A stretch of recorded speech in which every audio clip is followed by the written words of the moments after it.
कोलकाता से 185 किलोमीटर दूर मौजूद है जिला बीरभूम। पूरी दुनिया में बीरभूम की पहचान गुरुदेव रविंद्रनाथ टैगोर के इस विश्व भारती विश्वविद्यालय की वजह से है।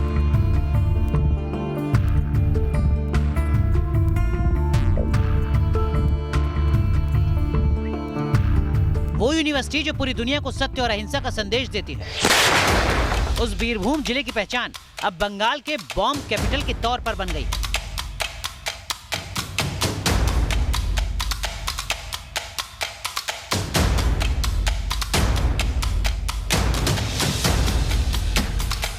जी हाँ, और इसके पीछे की वजह है जिले में जारी अवैध खनन का कारोबार।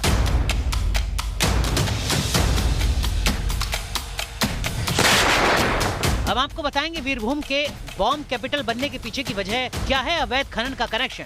लेकिन पहले देखिए किस तरह इस जिले में अवैध खनन का कारोबार बेरोक-टोक जारी है। आज न्यूज नेशन आपको दिखाएगा किस तरह बीरभूम में अवैध खनन खुलेआम पुलिस प्रशासन की नाक के नीचे चल रहा है।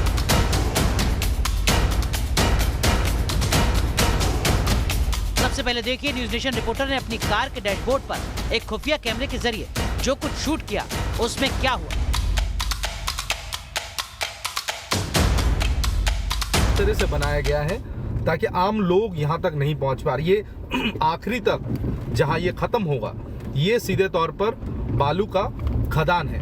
अजय नदी है, यहाँ से गैर कानूनी तौर पर बालू उठाया जाता है जो पूरी तरह से गैर कानूनी है। और पुलिस और यहाँ के जो नेता हैं वो हर कोई इस पूरे सिंडिकेट में जुड़ा हुआ है। आप देख सकते हैं चारों तरफ सिर्फ बालू और रेत, इसके अलावा आपको कुछ नजर नहीं आएगा। रास्ता अपने आप बन चुका है क्योंकि यहाँ से बड़े बड़े जो ट्रक्स है वो ट्रक्स जाया करता है। तो इसको सामने रखकर यहाँ पर ये बालू का जो खदान है ये एकदम सीधा हम जैसे ही जाएंगे, हम अभी पहुँचेंगे बालू खदान के सामने।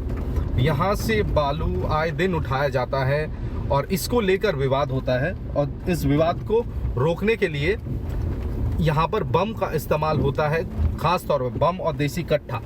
तो ये अब जैसे बाएं हम मुड़ रहे हैं, आप देख सकते हैं कि यहाँ पर ड्रेजर्स और अर्थ मूवर्स किस तरह रखा हुआ है। तो यहाँ से शुरुआत है ये पूरा खेल, और जिस वजह से यहाँ पर पूरी तरह से एक ऐसा एक मंजर बनाया गया है ताकि यहाँ से कोई बाहरी इंसान कोई अंदर ना आ पाए।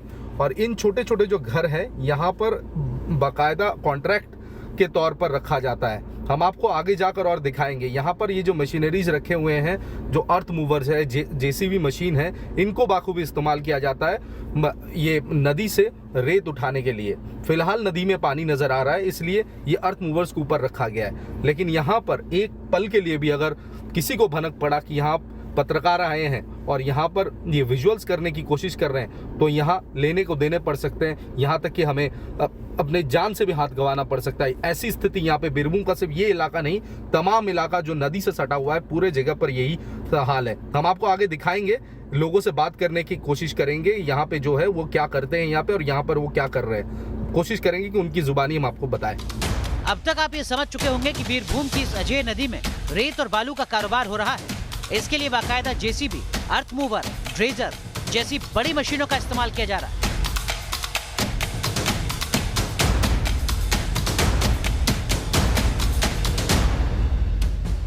नदी में जिस जगह अवैध खनन जारी था उस रास्ते की ओर न्यूज नेशन की टीम बढ़ रही थी तो रास्ते में हमें ऐसे कई ट्रैक्टर ट्रॉली दिखे जिसमें रेत को ढोया जा रहा था।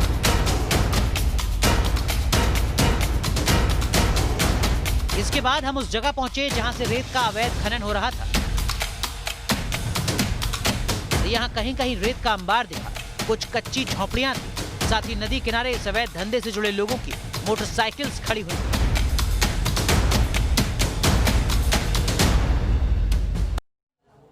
तो इन तस्वीरों के जरिए आप समझ चुके होंगे कि पश्चिम बंगाल में दरअसल होता क्या कुछ रहा है, क्यों यह आरोप लग रहा है कि पश्चिम बंगाल में कानून व्यवस्था नजर नहीं आती है। इस खबर को हम आपको तफसील से दिखाएंगे, लेकिन उससे पहले इस वक्त की बड़ी खबर जो पश्चिम बंगाल से ही सामने आ रही है।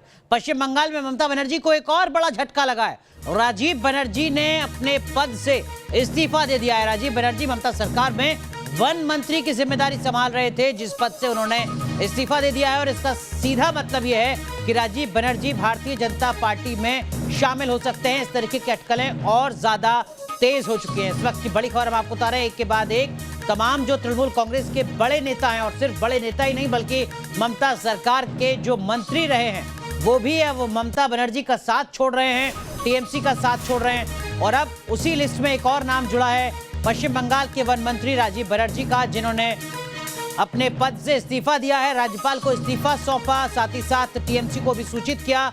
राज्यपाल ने इस्तीफा मंजूर कर लिया है और अब जो जानकारी सामने आ रही है उसके मुताबिक राजीव बनर्जी जल्द बीजेपी में शामिल हो सकते हैं। देखिए, हम आपको 4 चेहरे दिखा रहे हैं और इन 4 चेहरों को आप देखिए, दरअसल में यही ममता बनर्जी सरकार में मंत्री रहे, बात फिर चाहे शुभेंदु अधिकारी की हो, लक्ष्मी रतन शुक्ला की हो या फिर अरिंदम की हो। और अब चौथा नाम यहां पर राजीव बनर्जी का जुड़ चुका है, जो पश्चिम बंगाल में वन मंत्री थे लेकिन अब टीएमसी से दूर हो चुके हैं। एक और बड़ी खबर पश्चिम बंगाल से सामने आ रही है। पश्चिम बंगाल के कूच बिहार से यह खबर सामने आ रही है, जहां भारतीय जनता पार्टी के दफ्तर पर हमला हुआ है। जी हां, कूच बिहार जिले में भारतीय जनता पार्टी के 2 अलग अलग दफ्तरों में तोड़फोड़ हुई है। बीजेपी नेता के घर पर भी पथराव हुआ है। आपको बता दें कि इस पथराव के बाद अब तृणमूल कांग्रेस पर हमले का आरोप लगा है। पथराव और तोड़फोड़ से कूच बिहार में तनाव की स्थिति नजर आ रही है। तस्वीरें हम आपको दिखा रहे हैं, देखिए जरा, ये आप कार्यालय देख रहे हैं। दरअसल में ये कूच बिहार जिले के 2 अलग अलग दफ्तर हैं बीजेपी के, जहां पर तोड़फोड़ हुई है और सीधा आरोप लगा है तृणमूल कांग्रेस पर। तो अभी विधानसभा चुनाव की तारीखों का ऐलान तो नहीं हुआ है पश्चिम बंगाल में, लेकिन उससे पहले जो सियासी संघर्ष है वो लगातार नजर आ रहा है। 2 तस्वीरें आपके सामने, 2 अलग अलग भारतीय जनता पार्टी के दफ्तर, जिला कूच बिहार, पश्चिम बंगाल। चुनाव से पहले लगातार राजनीतिक हिंसा, तोड़फोड़, गतिरोध।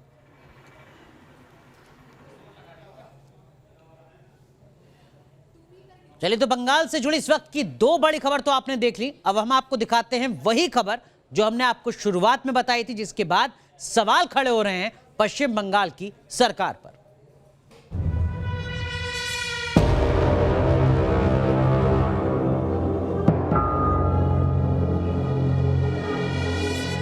जब हमने यहां मौजूद कुछ लोगों से बात की तो उन्होंने खुफिया कैमरे पर इस अवैध कारोबार का पूरा सच उगल दिया। ওপারটা কি বর্ধমান তো? ওপারটা বর্ধমান তো? মাছ মাছ ধরো মাছ ধরো না না ধরো নৌকো। এই তো বালু উঠাই আমরা। বালু তোলো কি বালু তুলে কি হয় আরে গাড়িতে ले যায় এই তো কি আছে ऐसे না গাড়িতে ले যায় বালু হ্যাঁ। তো এই বালু তোমার কি কাজে লাগবে তো মাটি তুললে কাজে লাগবে না গঙ্গা মাটি হয় এইগুলো বালি গাড়ি ঢুকে হ্যাঁ ও লোড তারপর ও এখান তারপর বিক্রি হয়।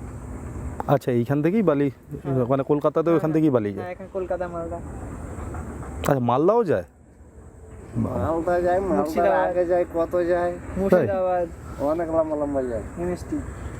মানে তোমরা এখানে বালি তোলো আর সবাই বাড়ি করে, আমরা বাড়ি করি। তাহলে এখানে কোথায় অনেক অনেক ঘাট আছে।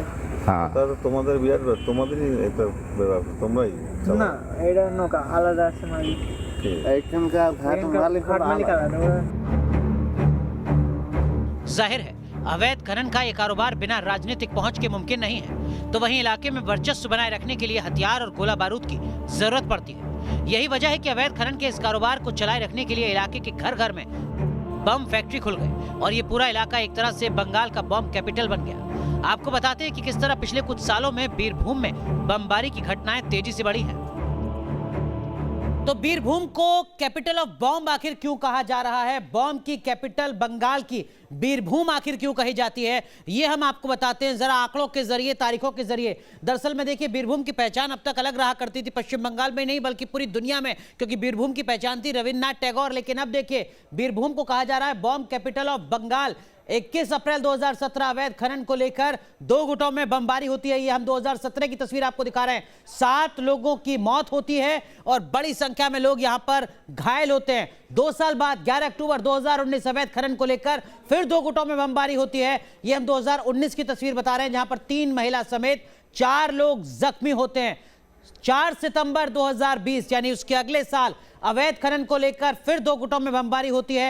2020 में भी एक घायल जबकि कई गाड़ियों को नुकसान पहुंचाया जाता है और 5 अप्रैल 2020 को क्वारंटीन सेंटर में टीएमसी कार्यकर्ता गांव वालों के बीच में हिंसक झड़प होती है। तो बीरभूम किस तरीके से हिंसा की जमीन के तौर पर सामने आ रहा है वो आप इन तारीखों के जरिए समझ सकते हैं। 5 अप्रैल को बम गोलियां चलती हैं, एक शख्स की जान चली जाती है। 25 नवंबर 2020 को बीजेपी और टीएमसी कार्यकर्ताओं के बीच में देखिए झड़प नहीं है, बमबारी होती है। इस बमबारी में कई जख्मी होते हैं, गाड़ियों को नुकसान पहुंचता है। तो ये दरअसल में वो तारीख है जो बता रही है कि किस तरीके से पश्चिम बंगाल का बीरभूम बॉम्ब कैपिटल बंगाल की बन चुका है।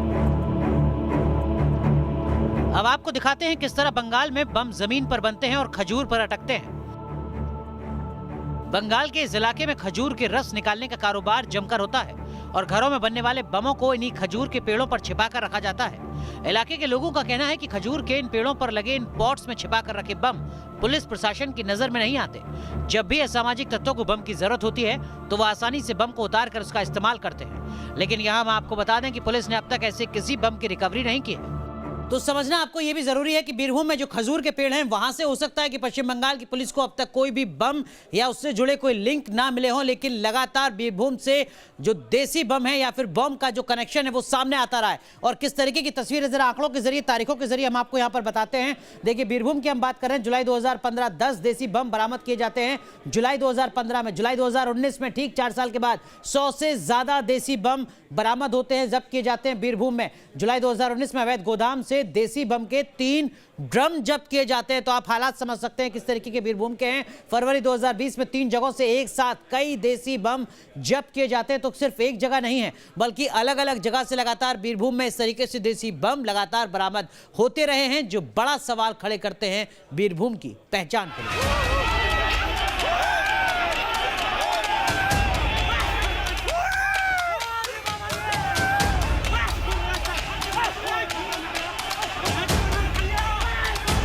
आगे आपको दिखाएंगे बंगाल की सियासत का बम से कितना पुराना है नाता।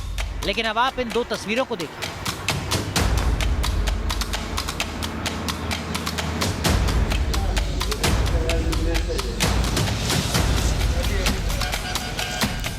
बंगाल के कूच बिहार में बीजेपी दफ्तर पर हमला हुआ है। कूच बिहार जिले में बीजेपी के 2 दफ्तरों में तोड़फोड़ हुई। बीजेपी नेता के घर पर भी पथराव हुआ। हमले का आरोप टीएमसी कार्यकर्ताओं पर है। पथराव और तोड़फोड़ की वजह से कूच बिहार में तनाव है। बंगाल की सियासत का बम कनेक्शन काफी पुराना है, चाहे वामपंथियों की सरकार रही हो या फिर टीएमसी की। हर सरकार के दौरान राजनीतिक हिंसा हुई और इसमें बम का जमकर इस्तेमाल हुआ। आज हम आपको ऐसे ही लोगों से मिलवाएंगे जो कभी इस राजनीतिक हिंसा में शामिल थे, जो आज कह रहे हैं कि इस संघर्ष को अब खत्म हो जाना चाहिए। ऐसे ही एक शख्स हैं टीएमसी के समर्थक रिजाउल। 2009 में वामपंथी सरकार के दौरान हुई राजनीतिक हिंसा में इन्होंने अपने एक हाथ को खो दिया, तो वहीं इनकी एक आंख की रोशनी हमेशा के लिए चली। वो तो 9 साल है, 2009 है। 2009 में सुबह का वक्त था, रास्ते से जा रहा था तभी ये घटना हुई। लेफ्ट के लोग थे, उन्हीं लोगों ने ये किया। उन लोगों ने ही बॉम्ब से हमला किया। যে লোক আগে ছিল তারাই আঘাত করে দিয়ে বোম মারতে লাগে প্রথমেই। उसमें ही मेरा हाथ चला गया, मेरा कान भी चला गया। কানেও গেছে, কানে পর্দা ফেটে গেছে, অপারেশন করেছে। সংসার আমি আছি, আমার 4টি ছেলে আছে। घर में मैं हूँ, मेरे 4 बच्चे हैं, मेरी माँ है, मेरी बीवी है। আমাদের কোনো টেনশন ওই কাজটা ওটু লিতে দেয় না। অসুবিধা পড়লেই তখন ও আমরা বললি ও পুছিয়ে দেয়। बॉम्ब फैक्ट्री में तब्दील हो चुके बंगाल के हालात से राजभवन भी पूरी तरह वाकिफ है। तभी तो इसी महीने की 9 तारीख को राज्यपाल जगदीप धनखड़ कहते हैं बंगाल में अलकायदा ने पांव पसार लिए हैं, बम बनाने की फैक्ट्रियां खुल गई हैं। सिक्योरिटी एनवायरनमेंट कितना खतरे में है ये सार्वजनिक है। अलकायदा ने पांव पसार लिए हैं। Illegal bomb making is rampant. Bombs की वजह से कितने लोग आहत हुए हैं। नियाटी का बॉम्ब ब्लास्ट कितना खतरनाक रहा है। हर सप्ताह मेरे पास खबर आती है कि इलीगल बॉम्ब एक्सप्लोजन की वजह से ये लोग मर गए। जाहिर है जैसे जैसे बंगाल में चुनाव की तारीख नजदीक आएगी, सियासी तल्खी और बढ़ेगी। लेकिन इस सियासी तल्खी की वजह से राजनीतिक हिंसा को कहीं से भी जायज नहीं ठहराया जा सकता। पश्चिम बंगाल में राजनीति और बम का रिश्ता मानो सुई और धागे का।